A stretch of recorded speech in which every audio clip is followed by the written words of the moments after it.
Hey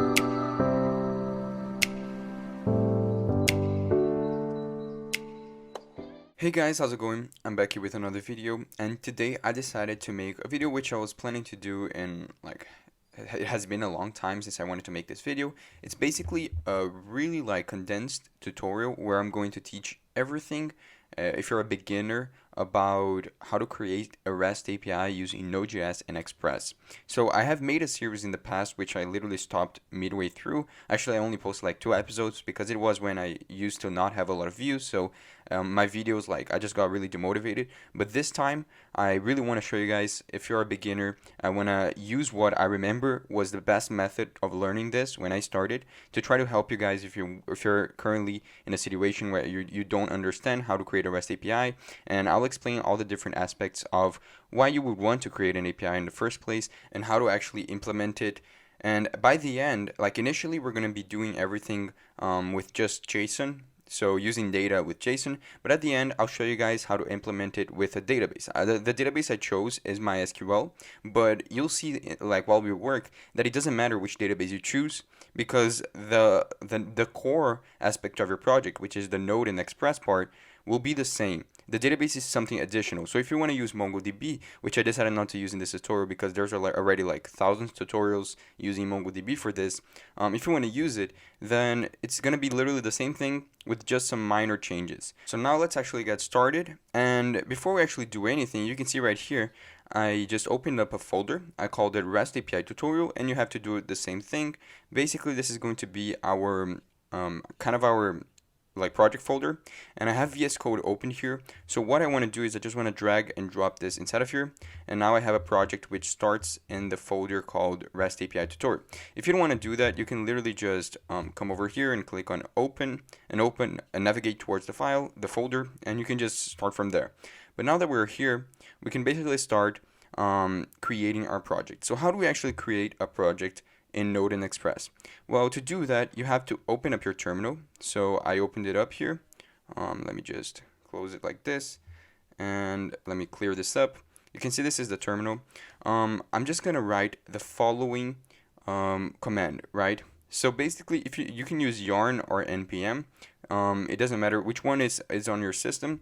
I like to use yarn, but it's gonna be the same thing.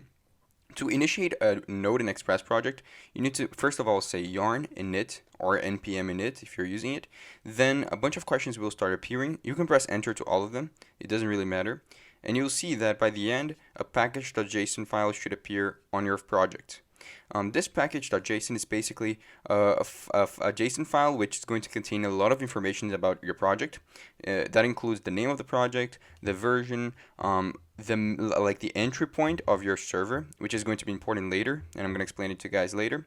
The license, which for now it doesn't really matter, but also it will include all the dependencies and libraries you installed in your project. So that's great because someone who wants to look over your project, they'll be able to clearly see what are you using, what libraries and dependencies you're using, and also be able to see what is the entry point of your project to understand where your project starts, right? So now that we created this thing, let's start installing our packages. So what is the first package that I want to install? I want to install Express. So Express is actually not, it doesn't come with Node directly. You have to install it as a dependency. And to install a dependency, you can just write yarn add Express. Or if you're using npm, you can just write npm install Express. I'm going to press enter here, and you'll see it will start installing everything in our package.json.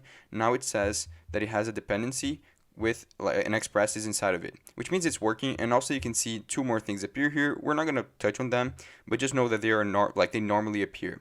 So what do we do now? Well, the first thing we have to do is, as I mentioned before, we have our entry point to our project over here, which is for now it initially by default says index.js.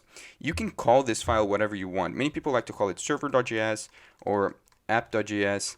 I honestly like to call it index.js just for personal purposes, but you can call it whatever you want. The only thing you need to make sure is that when you create a file here, the entry point of your server, you want to give it the same name. So I'm going to call it index.js, as you can see right here. And now it knows that this is where it's going to look for to start our application. But before we actually start our application, I want to go over a bit of what a REST API is. So I got this file over here, this image, which I honestly I've seen it before, and I think it's a great explanation of how a REST API works. So basically, imagine you have a website, right? A client. It's over here, and you click on a button where when you click on the button, you want to get a list of all the users in a database.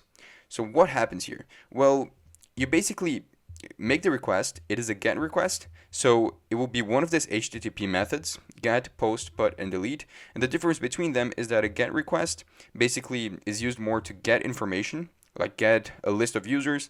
A POST method is basically used generally for creating or adding stuff to your database. A put method is used generally to update stuff in your database, and a delete is self-explanatory. You'll just delete stuff in your database.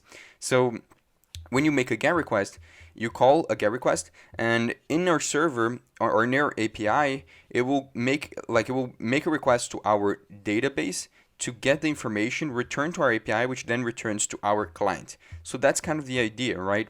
And if you were to use a post, for example, to create data, to add data to your database, then you can also pass a JSON object from your client, which contains the data that you want to add to your database. So this is kind of how a REST API works. You connect to your API, which then makes a query to a database or something like that, which then returns the data to the client. So that's kind of like the flow of the project, right? And to get started and actually create your API, it's very, very simple.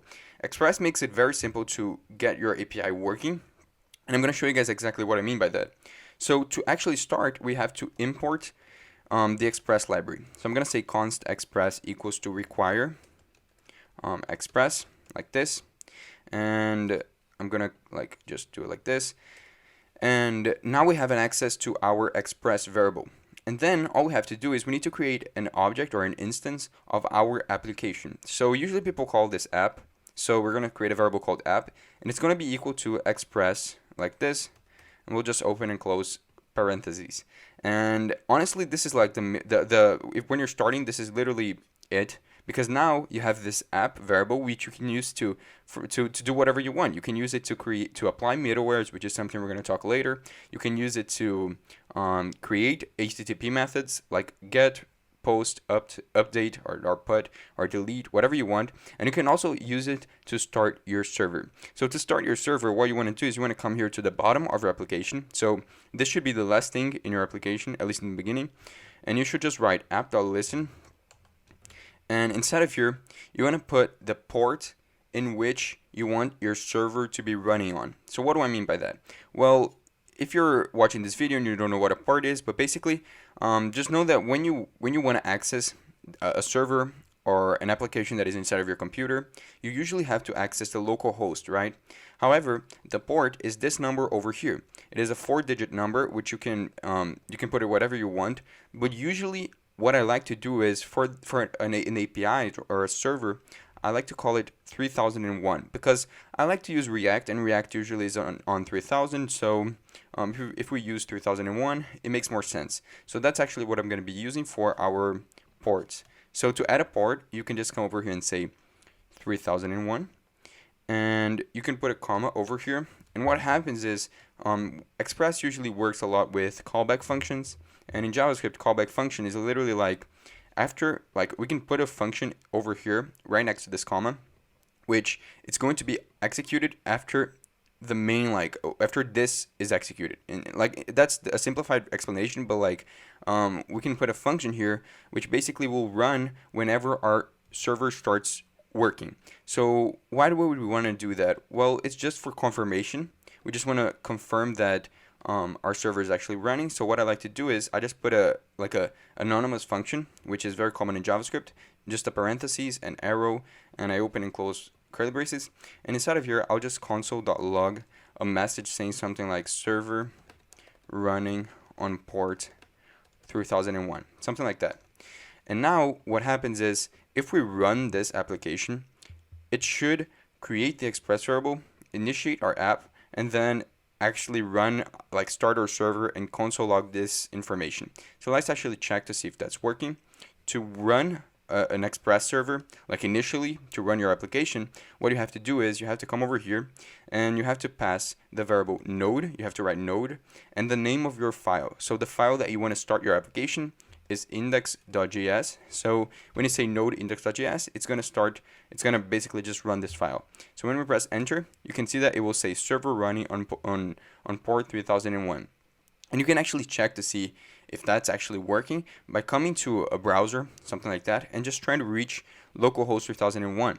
And when you click enter, you'll see that it will say cannot get slash. The reason why it says cannot get slash is because we haven't actually made any endpoints for this. If I wanted to write like a bunch of like a route like this, it will still say the same message. But if we try to access, for example, 3002, which there's no server running on 3002, you'll see that it will break. But on 3001, which is our server, you can see that it is working. We just have to add the routes if we want to use this route specifically.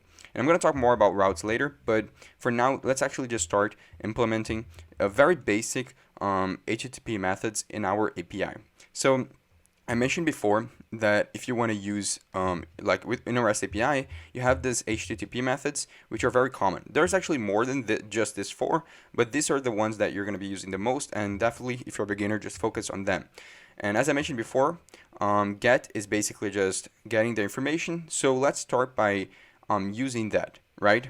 Imagine that we have here our server, and for now, I just want to, whenever someone tries to make an API call to this API, we want to return the message hello world. So how would I do that? Well, I can use the variable app to call a get method like this. And when you're working with Express, to create a get endpoint, it's very simple. Basically what you do is you put the route over here. And what I mean by route is you can have an API running on a URL, right? So in our case right now, it's localhost 3001. But when you make an API call, you can make an API call to a URL with a bunch of slashes, right? You can make this to, for example, imagine that this is our URL, localhost 3001 / users / get info. Imagine that you want to make an API call to this URL. So the route is the /user / get info, right? So in our case over here, we just want to, I don't know, I'm going to just create a route called get message, for example. Let's just call it get message, which basically means that it's just when someone wants to receive a message saying hello world, they have to make an API call to that specific route. So we can put that route over here, /get message, like this. And now we can do the same thing that we did over here and pass the callback function to this HTTP method, right? So in general, it will be very similar. Like every time you make an HTTP request, you usually write the function very similarly. What you do is you write an anonymous function like we did before, like this, and inside of here you have to grab two different arguments to this function, and they're already set in with Express. There's actually more than you can get, but these are the two standard ones, which is rec and res. And basically what they mean is rec is request and res is response. So they're going to be really useful because, for example, if we get data from our client, for example, we want to add stuff to our database, we're going to use the rec to access that data. And when we want to send data to our client, so send data back to our, from our API, we're going to use the res. And I'm going to show you guys some methods that you can use with res, but it's extremely important. So literally what we want to do here is when someone reaches this endpoint right here, get message, we just want to return a message or a JSON or a string saying hello world, right? So what we can use is we can actually use the res variable, and this variable has a method called send. And send, you can pass inside of here any type of variable, right? Any type that exists in JavaScript. So we're gonna pass a string over here, which is going to be just saying hello world. So hello world. And now what happens is every time someone makes an API call to the localhost 3001 / get message, they should receive back a message, a string saying hello world. So let's actually test that. So since we made changes to our application, we actually have to restart our server. And to do that, you can write Control-C, or if you're using a Windows. I don't know. I don't actually know how to close it with a window, but this is how you do it with Mac. And I'll just clear this up, and I will need to run the server again. So node index.js, and now it will satisfy the changes that we made, which is we added this endpoint right here. So how do we test that? Well, what we can do is you remember we tried to reach the get message, right? But it didn't work. Now let's see what happens when we try to go to this URL. You'll see that now we receive back the message hello world, which is great. It means it's working. If we go to another, like if we go to messages, which doesn't exist, it will still say cannot get messages. But if we go to message, it will say the actual message that we received, right? But what we're going to be doing in this tutorial is we're not actually going to be using the browser to see our results from our API. We're going to be using an API tester, and there are many different API testers that exist like in the world, but the two main ones are Postman and Insomnia. I'm gonna be using Insomnia, but they are exactly the same. Like if you see someone using Postman, it doesn't really matter at the end of the day. They literally do the same thing. What happens is you can test your API in your computer and see what you receive back from it by using this API testers. So for example, I'm gonna use Insomnia over here, and I'm gonna open it up over here. You'll see we have like a bunch of information. This is this is Insomnia. I just opened it up. I have a bunch of other like already requests done here. I'm gonna delete all of them by just I used them for videos, so I'm just gonna delete them. So what we're gonna do is we're gonna use this to basically make test get requests, or maybe like post requests, all that kind of stuff. So how do we actually test that? Well, we can access Insomnia, and inside of here we can just add a new request by clicking on request over here, new request. By the way, the link for Insomnia to download is going to be in the description, so if you want to download it first, I recommend downloading it. It's really nice for when you're making a project, so I definitely recommend it. And over here, you can give a name to this request. Let's just call it get messages. You can call it whatever you want, but make sure that you put it as a get request because that's what we're testing, right? And you can click on create. So now we have here our get request. So what do we do now? You can see we have a space over here for a URL, and we have to think, what is the URL that we were making this API call? Well, we can look over here, and we saw that if we reach 3001/get message, this is the URL that we're actually making the API call. So we can just copy this and put it over here. It's http localhost 3001/get message. And now when we click send, it should actually return inside of here as the response the string saying get message. And as you can see, it actually returned it, which is great, right? So it means we're actually working this correctly. We're being able to make our API work, and Insomnia is actually recognizing our API. So what are we going to do now?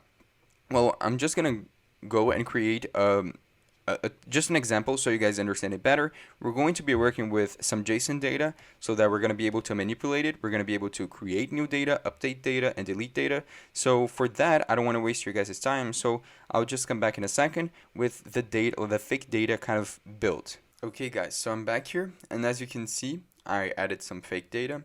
And what I mean by this is we're going to actually be working through our API by managing an array of objects. And you might be thinking, okay, but this isn't realistic. We usually use databases. But I want to just give my opinion here. When I started working, I was really confused about the core aspects of an API or working with Node because I wanted to directly work with a database. I honestly think that if you work first with just an array of objects in JavaScript, it will make you understand better. So that's why I'm using it. And later on in the video, we're going to try to implement everything with a database. But for now, let's just use, for example, a list called user list. And in each element in the list, there's an object for each user, right? Imagine that this is very similar to how you would do with a database. Basically, we have a user for each element. The first user is called Pedro. They have it has an age of 19 and also has a boolean called married, which is false. You can see that the other people as well constantly have the same information, just different values, right? So this is the list that we're actually going to be working with. And for now, what we want to do is we just want to grab, we want to make a get request, which when someone makes an API call to that, we just want to return the list of users. So how do we do that? Well, we want to come over here and we're just going to put / the users. You can call it whatever you want, but let's just call it like, if you want to access the list of users, you want to make a GET request to the route users, right? And over here, we're actually going to be testing a different method of sending information. Instead of being res.send, we want to use something called res.json, because this looks similar to like a JSON object, right? Because this is like a bunch of objects, it's a list, so we can actually use the res.json. And what happens here is, instead of sending back a string, it will send back a JSON. So what do we want to send back if we reach the /users endpoint?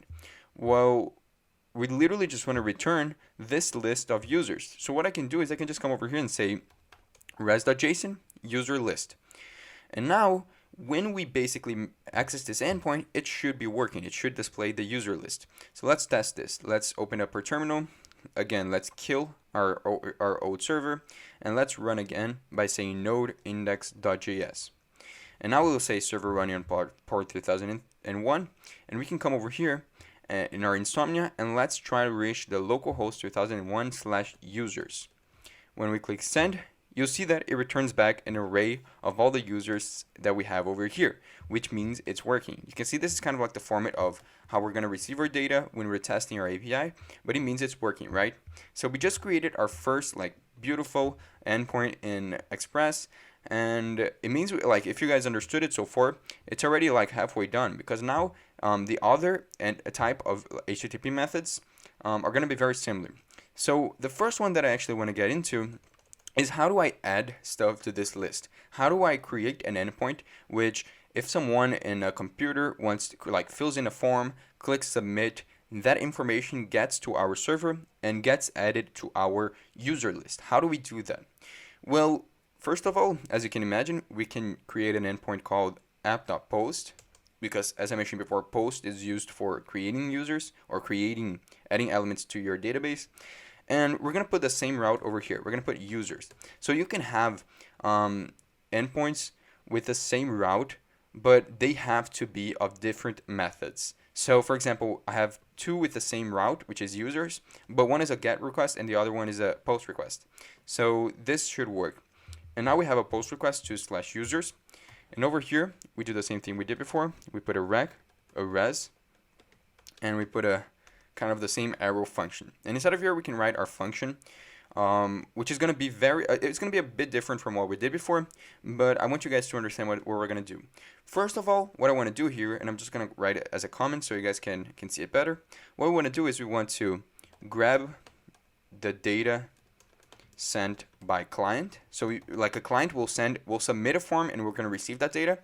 Then we want to add data to user list. So if this was a database, we would put our query to our database to insert data into our database. But since it isn't, we're just going to add this data to our list. And at the end, what I want to do, and this isn't necessary, but what I want to do is I might want to return new list, right? Just so we can have a visual confirmation. With post requests, there's no need for sending the data back so you can see it, but we're just going to have a visual confirmation to see if we actually added the data, right? So how do we do this? Well, the first thing we can do is we need to grab the data sent by the client. So what happens is, when you make an HTTP method or an HTTP request, you can send an object, and that object contains information as JSON from a client, from a computer or a form to your server. And the name of that object is called the body. So whenever you have a client project, like whenever you're coding in JavaScript or in React or something like that, you usually send an object which is going to contain the information. In our case, we're going to send information in this form. So the object we're going to send from our client is going to be similar to this, right? It's going to have a name, an age, and the married variable, right? So what we can do is we know that this is what this is what the client is going to be sending us. So to access those pieces of information, for example, if I want to access the name, I can say name equals to rec. So we're going to use the rec because rec is request, right? We're going to use the rec variable, and we're going to say rec.body. So we're accessing the body object. And if I want to just grab the name, I know that name is going to be a property in the body sent from the client. So I can just say name. right? And I can do the same thing for, if this was age, I could just say rect.body.age, and we know that this is how it's going to be, right? Because this is the whole point of this endpoint, right? But honestly, if we just want to receive an object like this, we can just say rect.body. So this is going to represent the whole object over here, which is exactly what we want to insert into our database or into our list. So I'm going to create over here a variable called new user, and it's going to be equal to rect.body, like this. And now we literally just grab the data sent by the client. And you guys will get a better visual confirmation of like what this means when we actually test it. But just know that like for now, rect.body accesses the data that we're trying to insert into our database. And now we have to add their data to the user list. So since user list is just an array, what we can use in JavaScript is we can just say user list dot push, and we can just add the new user into the array.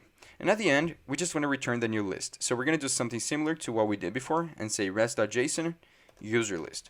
So we're grabbing the new user, we're adding it to our list, and we're returning a JSON with the new list, with the new user inside of the list. So let's actually test to see if this is working. Let me just, again, close our server and run node index.js.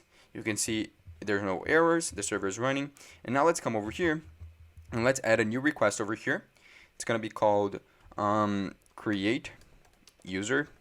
It's going to be a post request, and it's going to be a body. But over here you can see that in Insomnia you can choose the way you add your body to your application. We're going to choose JSON, and JSON is usually how you do it. You can, like, there's many different types of ways to send data, but JSON is the most common one, so we're going to choose JSON. We're going to click create, and you can see that now we have a request called create user. And by the way, I'm going to just change the name of this request over here, or I'm just going to delete it, and we're going to create a new request here called get users, like this. And that's just the same thing we had before, but now it has the new name, right? So over here, we're going to paste the link for our API, which is let me come here. It's localhost 3001. And for this request, which is a post request, it's going to be /users, like this. And the other one is going to be the same thing, but /users. Let's just test again to see if this one is working. It should return the list. You can see it returns the list. Now, let's try using this one. And for a post request, you have to send a body, as we mentioned before, right? So we're going to send a JSON, which is going to be our body. So it's like an object in JavaScript containing the information that we want to have. So the structure of a JSON, it's very simple. You have like properties and you have values. Both of them have to have quotation marks in between them, which I find really annoying, but that's how you work with JSON.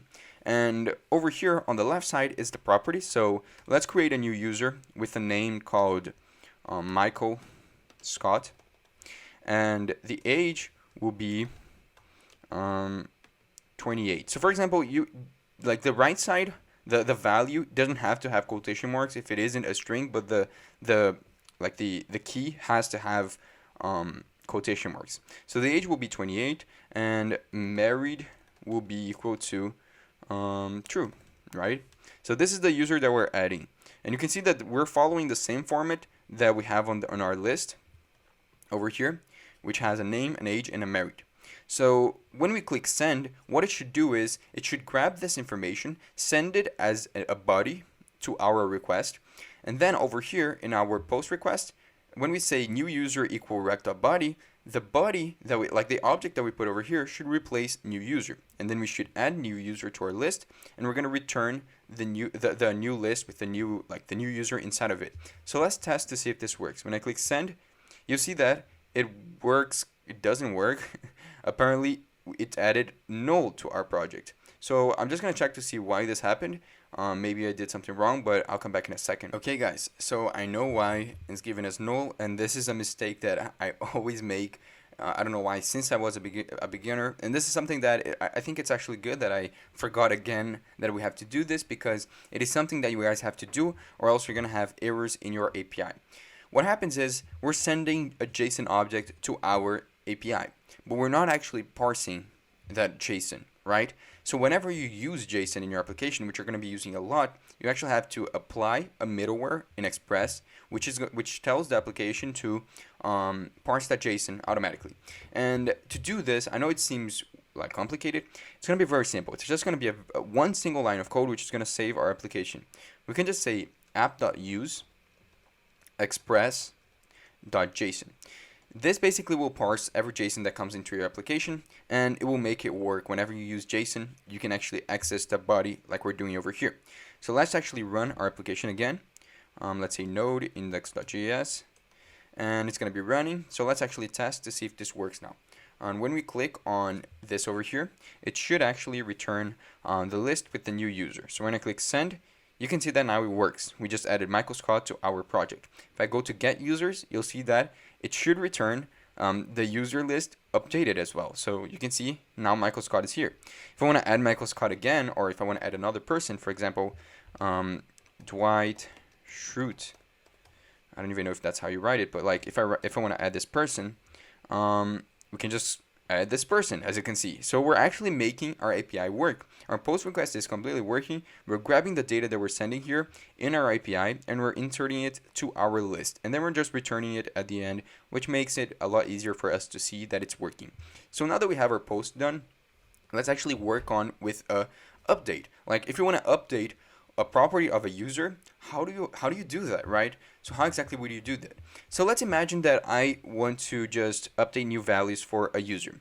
How would I know which user I want to update the value from, right? Think about this. How would you know that? Well, what happens is with many databases, each user or each element or each row in your database, you need to have an ID. And the reason why you have an ID is because you need to find a way to identify it, right? So like, what's the difference between this user and this user? Like, they have different names, they have different ages, they have different like married values. But the thing is, you can have two users with the same name, same age, and the same value for married, right? The difference about them is the ID. And ID is just a number which keeps incrementing every time you add a new element. So let's make it let's change it so that it satisfies this. So we have a way to identify each user.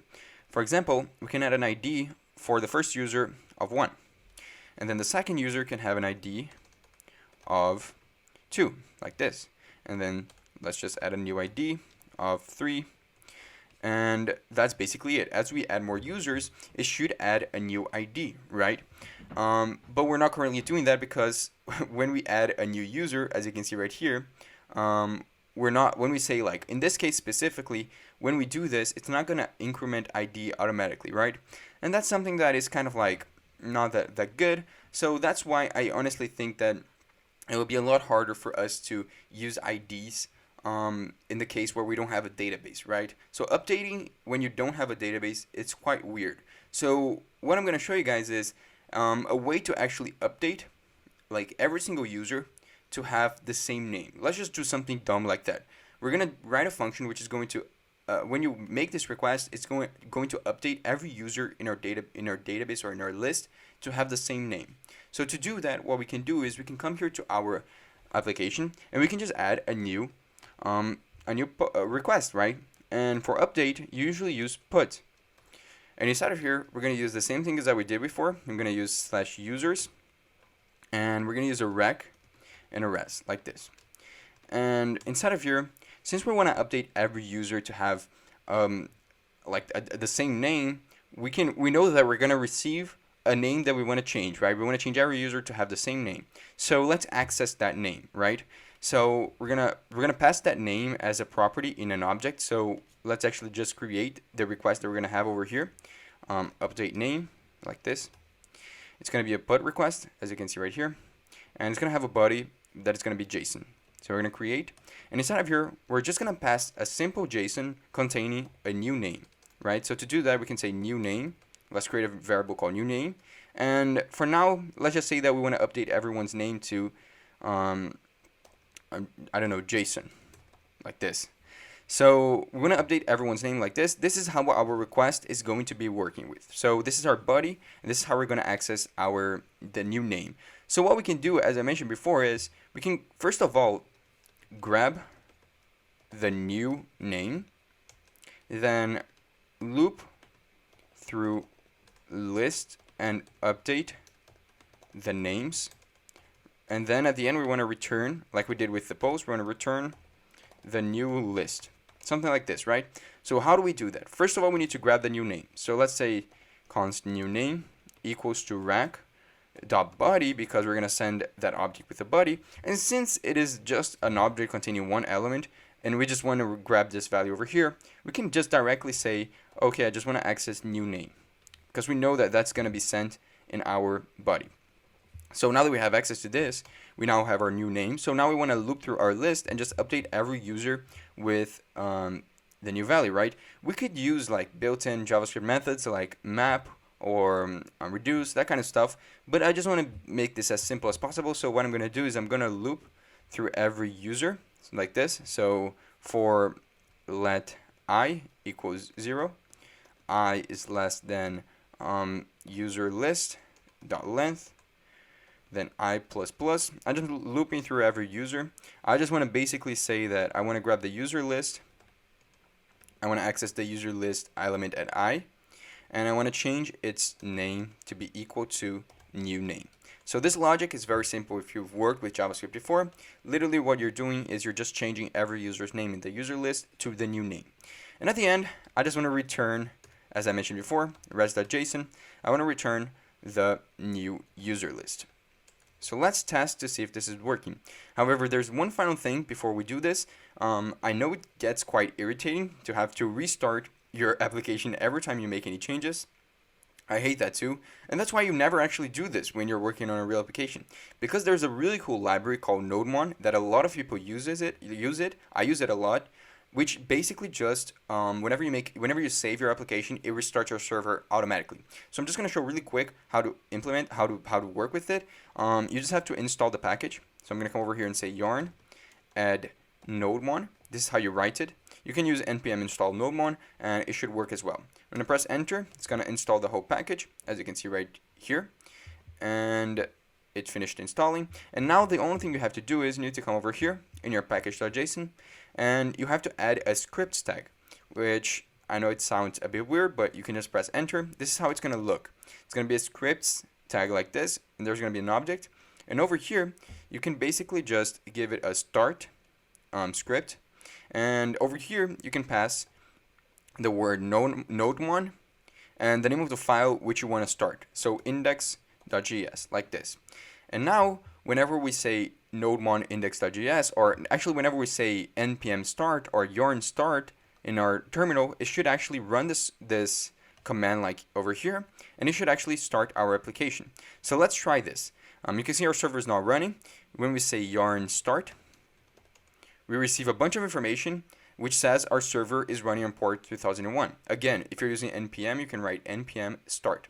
And now if I make a change, for example, I want this to be equal to like this right here, right? And I save it, it will automatically restart everything, and we don't need to restart our server all the time. So that's great. And let's just save this. Now let's come to our server, to our Insomnia over here, and let's try getting this to work, right? Let's copy this URL over here, paste it over here, and this is a put request. What should happen here is it should actually return the list, but now every user should have the name Jason. So when you click send, you can see that this is exactly what happens. Each user has a name Jason, and that's great. It means it's working, right? If I change this to, I don't know, Jessica, each user should have the name Jessica, and it's working here as well. As you can see right here, when you click a get, it should return the correct number of users. If we want to add a new user, I want to add Dwight Schrute. As you can see right here, we just added Dwight Schrute, and if we want to update again to, I don't know, Stanley, when we click send, every user, including the new user, has the name Stanley. So you can see that this is kind of how it's working. And if you want to delete a user, for example, so what I'm going to do is I'm actually going to stop our server just for the last time, because I don't want all the users to have the same name. So when you restart the server, it actually updates like to the old version of your list. So I'm just going to come over here and get users, and you'll see that it will have the initial version. And what I'm going to do is I just want to delete the user with the ID equal to, I don't know, 4, right? So with delete, this is what usually happens. In a delete method, you can't actually pass a body. You can't pass an object. You actually have to pass some type of information through the parameters. And this is extremely important in Express or any API that you work with. And I'm going to explain exactly what that means. So let's create a delete method over here. And it's going to be /users as well. And it's going to be a res, and just a simple method like this. So what happens is you can't pass an object. There's two ways of grabbing information from a request. There's many ways actually, but these are the two main ways. You can use rec.body, which accesses a body, which is an object that you can't see on the URL. It's sent like with the request. But you can also get rec.parems. And what this means is, have you ever did you ever go to a URL and you saw something like localhost 3001/users/ I don't know, a random number, right? What this usually means is that this number over here is your ID, or your like an identification value for the user, that like for you, right? So this is how they know which user you're in. They get this information from the URL, and they basically use that in their logic, right? So this is the params. It's just a string or a number that is sent with the URL that you can access it in your code. So this is how you delete something, because for example, I can just come over here and I can add something like this, ID, and what happens is we're saying that you want to access users, and whatever is after the slash, it's gonna have a name of ID, and whatever we put over here, it's gonna be our actual ID. So when we say rec.parems.id, we're gonna be accessing whatever values are passed over here, which in this case it would be equal to this number over here. So this is how we're actually gonna identify, because you can see that each user has an ID, right? So let's try to do that. Let's come over here and let's say, first of all, I want to get the ID, right? Then I just want to delete user with ID, and then I just want to return the list. All right, return the list. So the first thing we have to do is get the ID. So I'm going to create a variable called ID. It's going to be equal to rec.parems.id, as I mentioned. And if this wasn't ID like this, if this was like user ID, this would have to be user ID, right? But I just like using ID like this.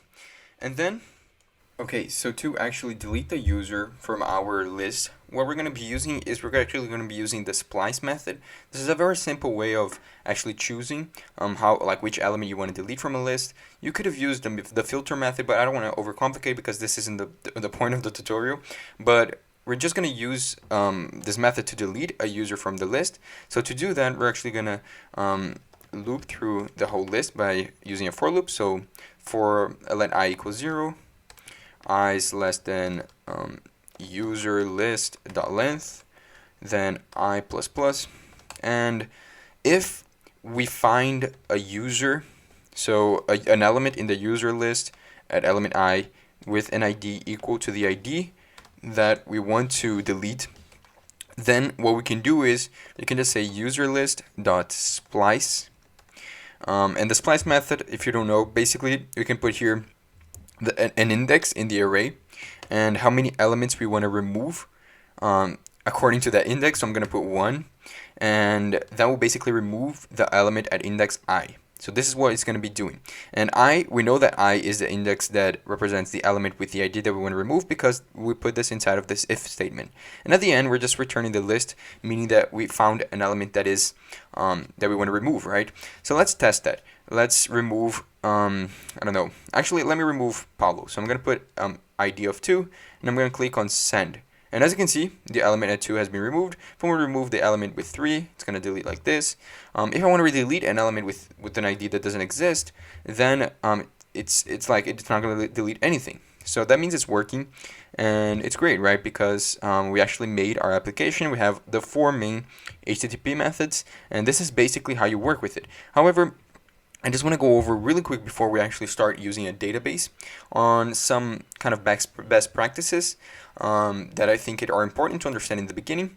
One best practice that I think is really important is by using status. So basically, you've seen before that each HTTP request usually have a status code. So you probably saw this before, like browsing through the internet, you saw like the status code 400, 200, something like that. So it's very like, I'm just gonna search here status codes HTTP, something like that. And you'll see that there are like many of them. You can see these are the most famous ones. If your request has succeeded, then you send a status of 200. If it like didn't, then you send 401, something like that, right?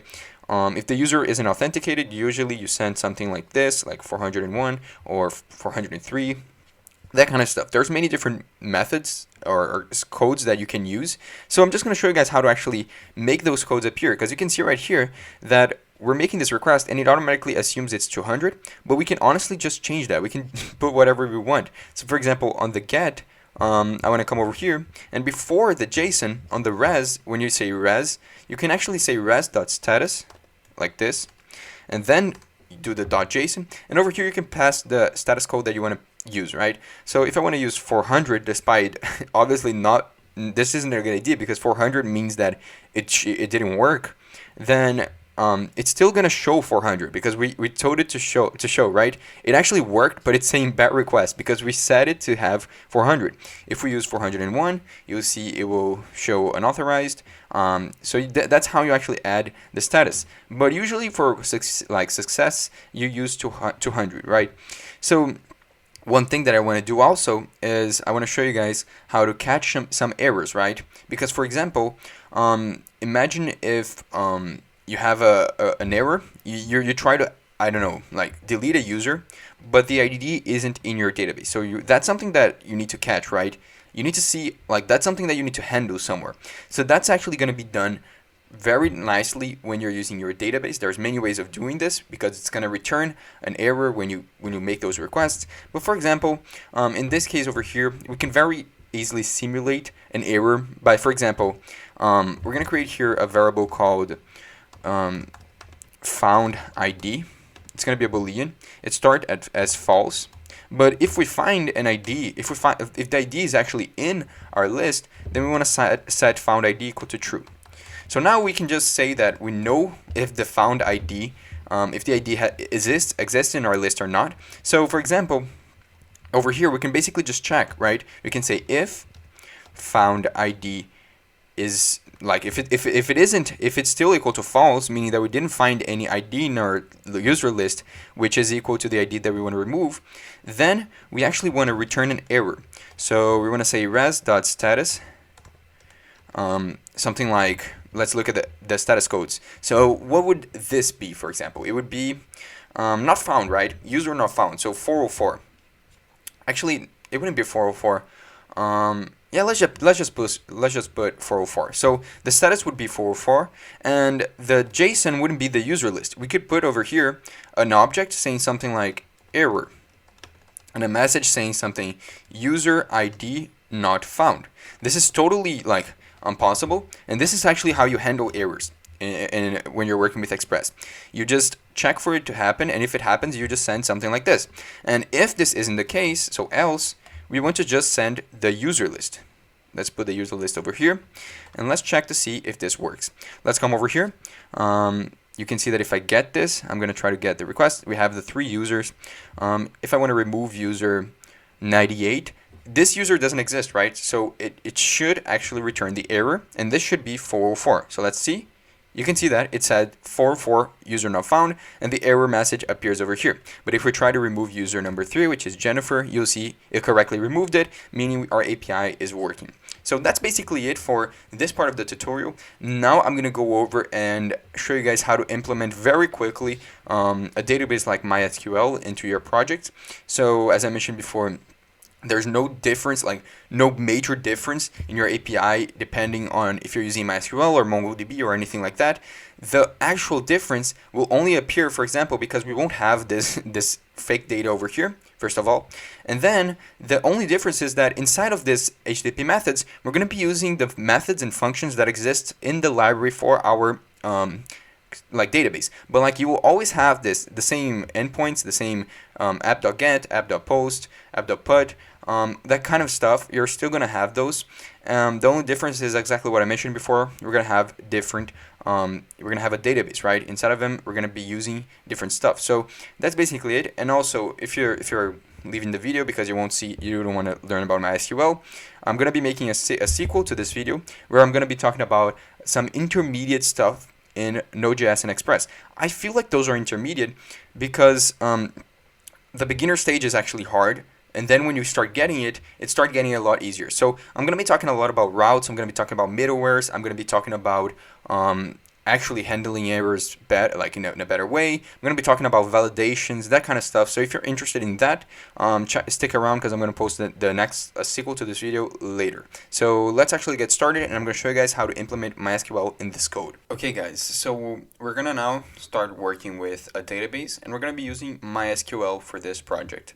So you can see that we have to install some stuff. If you've never used MySQL with Node.js before or Express, you have to install some stuff, right? First of all, you probably want to install a program that will allow you to see your MySQL table. So for that, I like using MySQL Workbench, which I'm gonna leave a link in the description if you want to download. But this is the link for the database, right? So you probably already have MySQL on your computer, but if you don't, then you have to install it. It's a bit complicated, so I don't want to, not complicated, it just takes a bit of time, so I don't want to show that in this video, but you can see that there's many tutorials teaching you how to install MySQL. You just need to install that and MySQL Workbench. And probably if you have a MacBook, you already have MySQL in your computer. So you can see I have MySQL Workbench over here, and I want you guys to open it up and log in, and it will appear like you will have the local host appearing over there. You can just click on that, and this is what you'll see. You won't see all this stuff over here. These are all databases that I created previously, so this will probably be empty. But if you want to create a new database, all you have to do is you need to right click on this and click create schema, and then you have to give a name for this database. So I'm going to call this user DB. I'm just going to call it user DB. You can call it whatever you want, but this name is important, right? And then you want to click apply.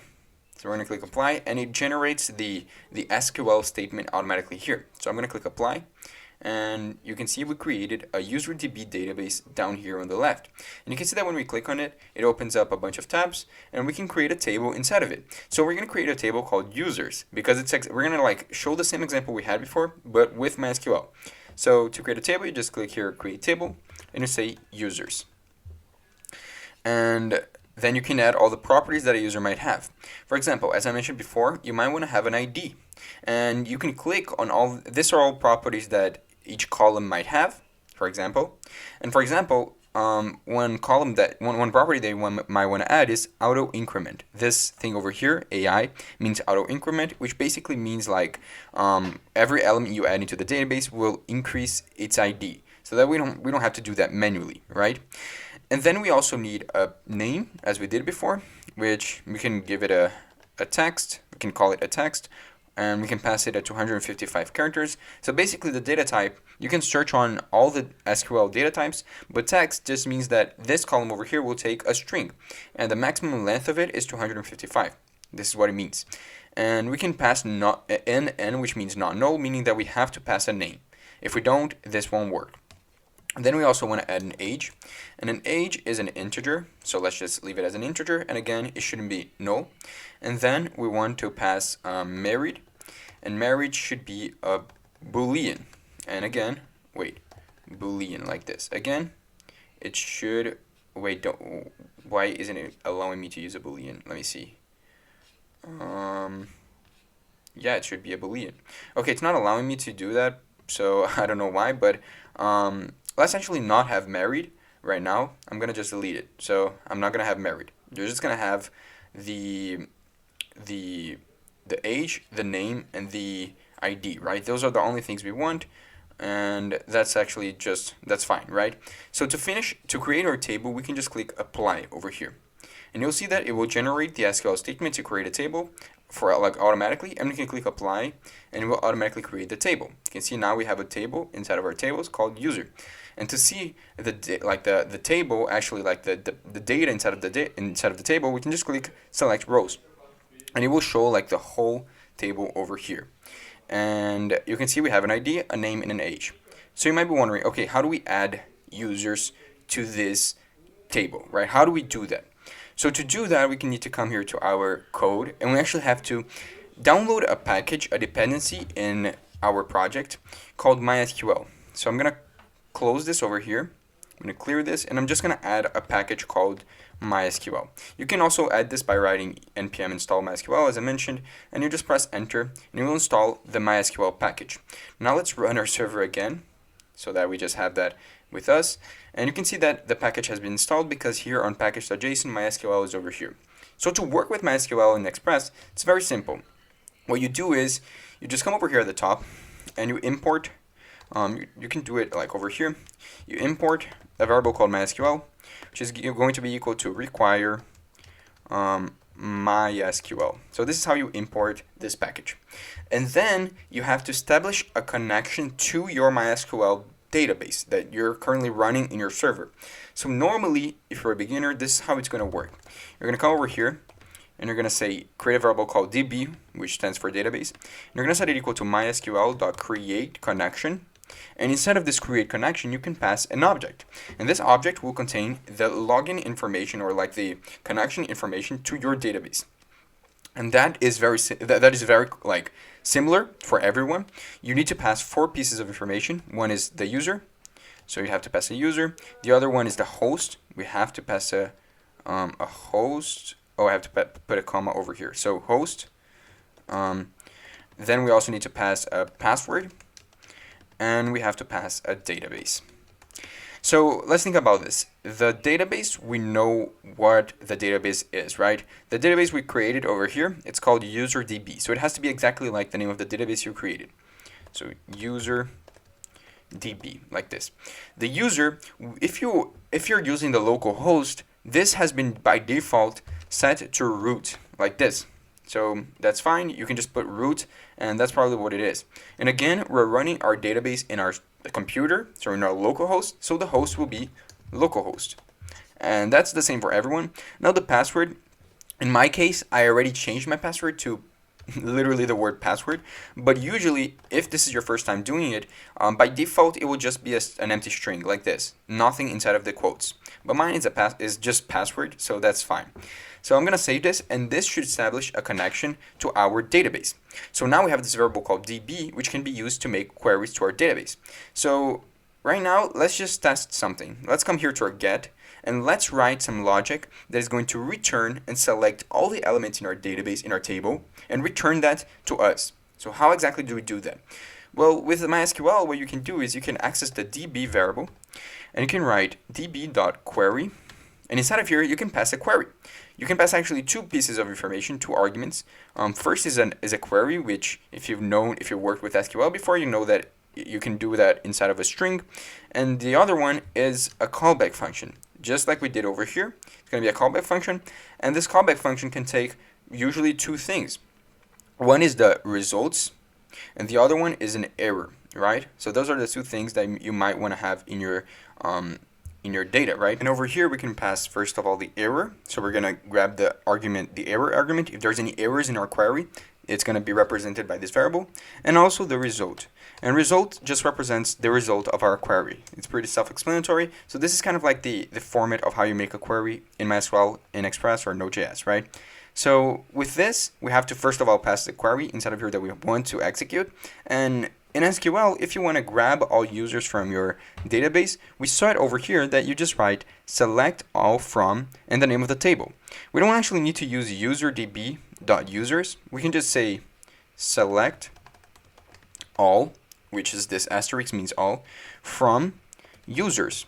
And this should work. This should run this, execute this query, and it should return all the correct users, right? So let's say what we want to do here is we want to res.json result. So the result for this query will be represented by this variable. So now, if we come over here, let's actually check to see if this is working. If we go to get users, what it should do is it should actually return an empty array. And if it doesn't give us any errors, it means it's working. So let's see. As you can see, it means it's working. We established the connection with our database, and you guys will see it better, like more clearly, if when we actually add users to our database, but for now you can see that this is how we actually query stuff from our database. But we still have this error variable over here, which is actually why I think that you need to, I wanted to do this because it will help you guys understand better how to catch errors, right? So you might receive an error. So if you receive an error, you actually don't want to return the result because there's no result, right? You got an error. So what you want to do is you want to check to see if there was any errors. And if there isn't, on the else statement, you want to just return a JSON of the result. And as we mentioned before, you want to pass the status over here. So the status to 100, just to be clear that our thing worked, right? But if there's any errors, you might want to pass the status of 400, like I mentioned. There's like any error, and we want to pass a JSON containing the error. So let's check to see if that works. If I pass a wrong table, like imagine we don't have the table like this table over here, so that definitely should return an error, right? So let's check to see if that returns an error. If we click send, you'll see that it gives us a status of 400 by request, and it says the error appears over here saying no such table, right? So you can see clearly the error, and that's actually how you handle errors. But if we change that back to users, it should return the result, right? So that means it's working. Oh wait, let me come to Insomnia. It's working, right? It's showing the empty array because there's no elements in our table yet. So now let's actually write some code to insert elements into our table. So it's going to be very similar to what we had before, so I'm just going to copy this for time's sake. And you can see over here, the only thing we're going to change is that if you're using an SQL like table, an SQL database, to insert data into your database, you have to do it like this. You have to say insert into, then the name of the table, so users. Then over here, you pass the name of the columns that you want to insert. And you remember that currently we just have name and age, right? So I'm going to pass here name and age. Those are the two columns that I want to insert values inside, right? You can actually insert values into just like specific columns and not insert into all of them, but we're going to insert into those two. And then you pass values over here. And inside of this parentheses, you kind of put in order, like the first value that you pass inside of here, it's going to be the name. The second one is going to be age, right? So for now, I'm just going to hard code what I want to insert here. I want to insert the person Pedro, and the age is going to be 28. Or no, actually, I'll just put my age, 19. And we can finish this query like this, and this should actually work, right? We have the same handling, right? We have, if there's any errors, we want to return the error. If there's any results, we want to return the result. I don't think there's going to be any result because inserting something into the database doesn't actually have a result. You just insert stuff. But let's actually check to see if this is going to work. What this should do is it should actually insert into our database the user Pedro with the age 19. So let's test that. Let's come over here to the post request, like over here. And let's actually for now not send anything. And let's click send. And as you can see, this is what was returned. The status is okay. And this is returned because this is actually what is returned when we usually insert stuff into our database. But if we go back to our users and try to get the list of our users, it shouldn't be an empty array anymore. It should actually be an array containing the object Pedro. And you can see that automatically the ID comes as 1 because it auto increments as you go through. The next element we insert is going to be an ID of 2. So this is kind of how you work with your MySQL database. So, but this isn't actually what we want because we're hard coding the user, right? When you have an API, you want the client to send the data from the front end, and we've worked through this, right? So how do you do that? How do you actually put data inside of here? So first of all, we need to get the data. So we want the age and how can I say the name, right? So that's going to be the two pieces of data that we're going to send through our buddy. So let's actually just get them like this. Say const name equals to rec.body.name, because that's going to come with our body, and const age equals to rec.body.age. Or if you want to be more fancy, and this is actually best practices, you can just do it like this. You can destructure them like this. Set this equal to rec.body, and literally just grab name and age like this, and we can just delete both of them. And now we have access to the name and the age that we're going to be sending through our body. And we have to put it inside of here. However, we have to be careful with a security issue with SQL, which is SQL injection. That's totally like something that you shouldn't worry about right now because this is a beginner's tutorial. But what happens is to insert those variables inside of here, what you can do with SQL is you can literally just come over here, and instead of putting the values inside of here, you just put question marks like this. And I know that's weird, but what happens is you can actually add another argument to this db.query. So I'm just going to put a comma over here. And inside of here, you can pass an array. And the values that you put inside of here, they're going to be in order, right? So the first value, the first variable that you put inside of here, it's going to be replaced by this first question mark. So we want to put values name and age. And automatically it knows that name will be coming over here and age will be coming over here. So this should work. We should be inserting whichever elements we passed as the body. So let's test that, right? And let's come here to Insomnia and let's add a body to our create user. The body will contain only two elements, so name. I'm gonna say Paulo, and age is gonna be let me see, something like 29, right? And then what we want to do now is we want to click send. When we click send, you'll see that same message appears, meaning it's working. And now let's get to get users, and we click on send, and you'll see that now a new user has been added, and we didn't have to hard code anything. We just passed the values as a JSON from our post request. Now deleting and like adding stuff in our database, that's like more related to an SQL tutorial, but I hope that this whole tutorial was a good introduction to building an API, and also this last part where I teach you guys how to use MySQL, you guys can get from here because using MySQL is very similar to using any other database. So, and I also have a lot of tutorials teaching exactly this. So that's basically it for this tutorial. I really hope you guys enjoyed this. Please leave any feedback if you guys didn't like the format in which I used like JSON or fake data in the beginning. You wanted a tutorial just like using a specific database. Let me know. I'm totally open to feedback. I really want to know from you guys what you guys think. Keep around because I'm posting 3 times a week, and I would really appreciate if you guys could subscribe and like this video. So yeah, really hope you guys enjoyed it, and I see you guys next time.